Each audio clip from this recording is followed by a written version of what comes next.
আমাদেরকে সাধারণ জনগণদেরকে কষ্ট দিতে পারেন না। আমার পেটে ভাত নাই, আমি রাস্তা নামছি। আমার মেয়ে ইন্টার পরীক্ষা দিবে, আমি আজকে শুধু মানে ওর পরীক্ষার খরচটা চালানোর জন্য বাইরেছি বাইক নিয়ে।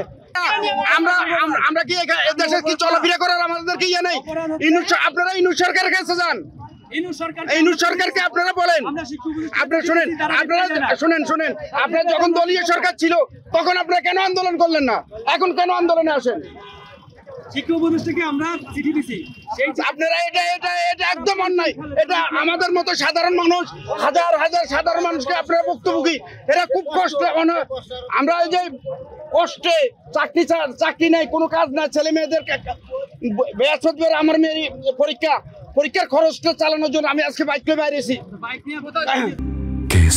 শেকড় থেকে শিখরে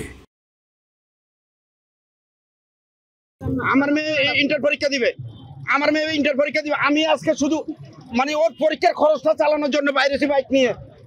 আমাদের কষ্টটা তো কেউ বুঝে না।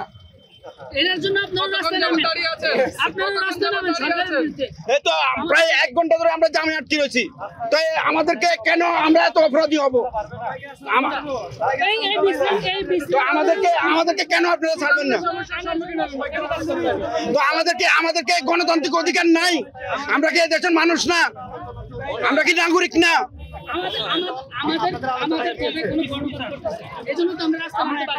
শোনেন, আপনারা সামনে যান, আপনার উপদেষ্টার বাসা যায়, ওর সামনে যায় ব্লক করেন, ওনার গাড়ি ধরেন, তখন আমাদের সাধারণ মানুষকে আপনারা কষ্ট দিবেন না। আপনি ওইখানে ঘেরাও করেন, আপনি আমাদেরকে সাধারণ জনগণদেরকে কষ্ট দিতে পারেন না। আমার পেটে ভাত নাই, আমি রাস্তা নামছি। আমরা হালাল ভাবে কামানোর জন্য আসছি। আমরা অন্য সব প্রাইভেট ইউনিভার্সিটি সম্মতি প্রাপ্ত ছিল না এখানে। আমি ডিআই